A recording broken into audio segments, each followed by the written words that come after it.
If you're an average Joe who wants to be pro, you've come to the right place. Whether you took a long enough break and are now making a return, or are completely entering the Fortnite scene for the first time, the game can be quite scary. Players have gotten so good to the point where it can be hard to comprehend what's going on. Don't worry though, everyone starts somewhere. Today, we're going to be showing you 15 tips and tricks that all beginners should start using.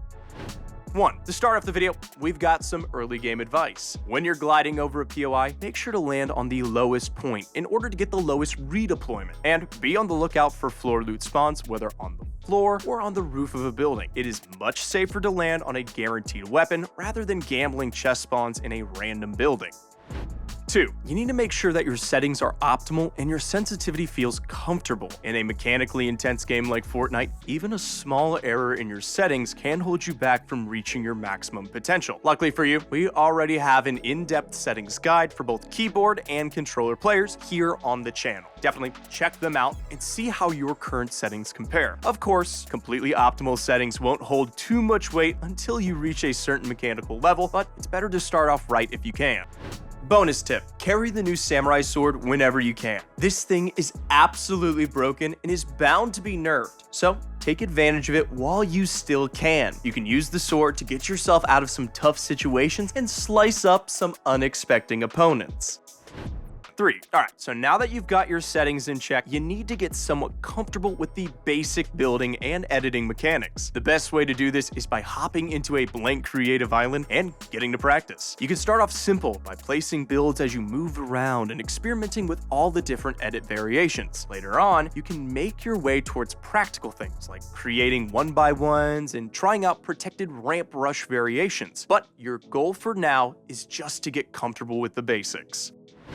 4. Once you're feeling comfortable with the basics of building and editing, the first move any player should learn is the Waterfall. The Waterfall is used to drop down from higher layers without taking any fall damage. You can waterfall from any building piece, but start off with a floor to make things simple. Facing the edge of your floor, pull your wall piece out and drop down.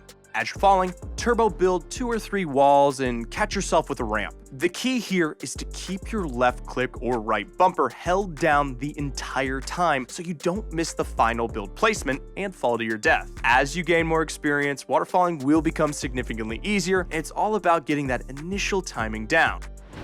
If you're serious about improving, head on over to ProGuides.com where you can access all of our courses and bootcamp content for just $7.99. And if personalized coaching is more your speed, you'll get 10% off any session with any of our pros. 5. Although you may like using your bulky male skins, you won't like how you get treated when using them. In Fortnite, the skins the sweatiest players use are the bland female ones. When you use a skin on the opposite side of the spectrum, advanced players will automatically assume you're not very good. So in other words, a bot. This can cause you to get griefed or pushed out of nowhere as they think you're a free kill. 6. Despite what you may think, the material you choose to build with in certain situations is actually super important. Each material has different health levels and regeneration speeds. For a general rule of thumb, use wood when fighting, brick when tarping, and metal when basing up. Wood has the highest initial health out of the 3, and it works quite well when fighting in the early and mid game. Not to mention that you can farm wood practically anywhere on the map, making it extremely easy to keep your mat count up while saving the hard mats, aka brick and metal. Bonus tip, if you're a player who likes hiding in dumpsters, porta potties, and whatnot to keep yourself safe during the mid-game, go ahead and use the new dumpster diving augment. This will leave you with a handful of loot after ditching your hiding spot. 7. Since you're a beginner, chances are that fighting is not your strong suit. However, you do need to stop hiding under staircases and moving from bush to bush in the hopes of cleaning up that final opponent. Instead, put yourself out there and take as many fights as you can. Right now, your goal is not to rack up victory royales, it is to learn and improve as a player. Thankfully though, we're not in the old days, where the only fighting practice available was queuing up at the exact same time with a friend in a solo match and build fighting in Wailing Woods. Now, you can get rapid-paced fighting practice through a variety of different creative maps, and you don't even need a friend to do it. Simply queue up in build fights, box fights, realistics, and so on.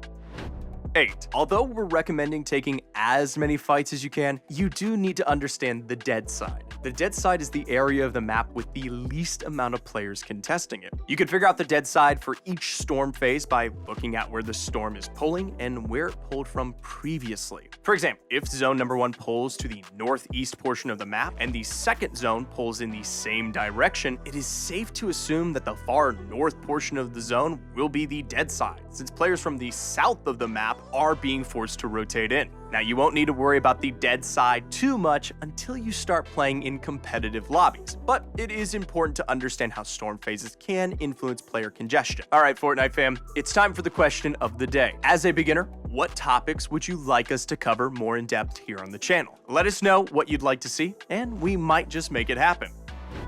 9. When it comes to deciding what to carry in your inventory, many beginners will make the mistake of carrying too many or not enough healing items. Ideally, you should always be carrying at least 2 weapons, one for the close range and one for the long range. This leaves 3 slots open for heals and or utility items like the samurai sword. If you're able to, holding 6 minis along with 6 chug splashes is the way to go. These items have the best time to heal ratio and come in handy when trying to save yourself in the middle of a fight.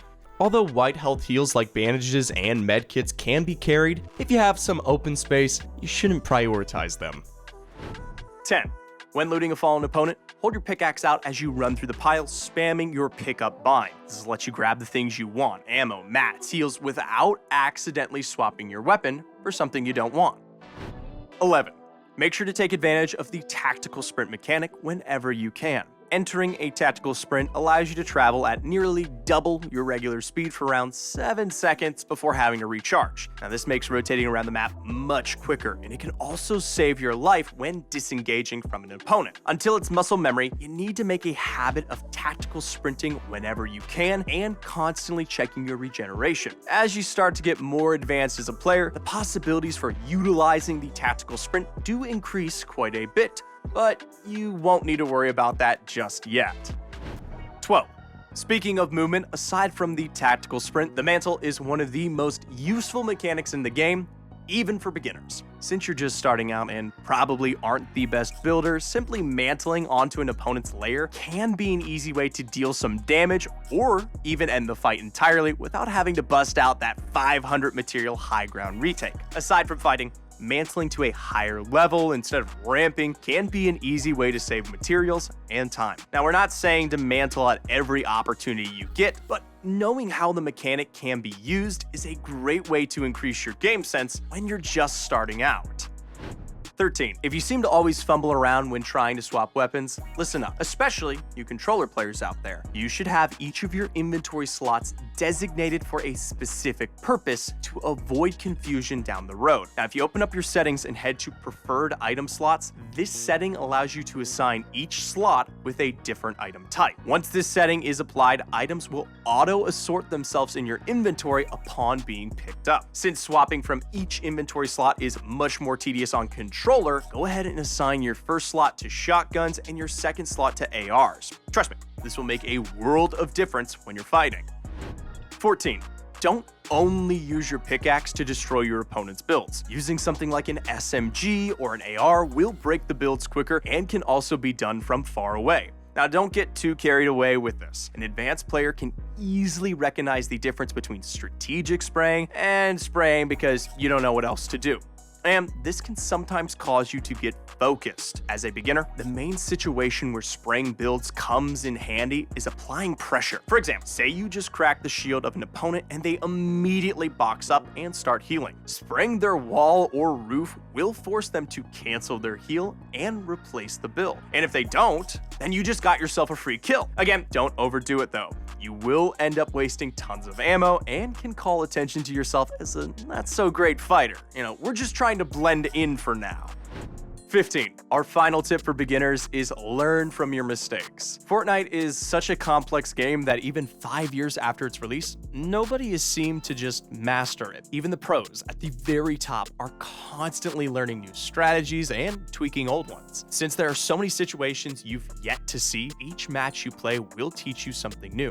And instead of allowing yourself to get discouraged after a death, use it as an opportunity to figure out what went wrong and how you can avoid it from happening in the future. Although first-hand experience is usually enough to emphasize your mistakes at this point in your career, VOD reviewing, aka going into replay mode to break down the situation from multiple angles and points of views, can also be a great tool for beginners to get a feel for how Fortnite matches are typically played out.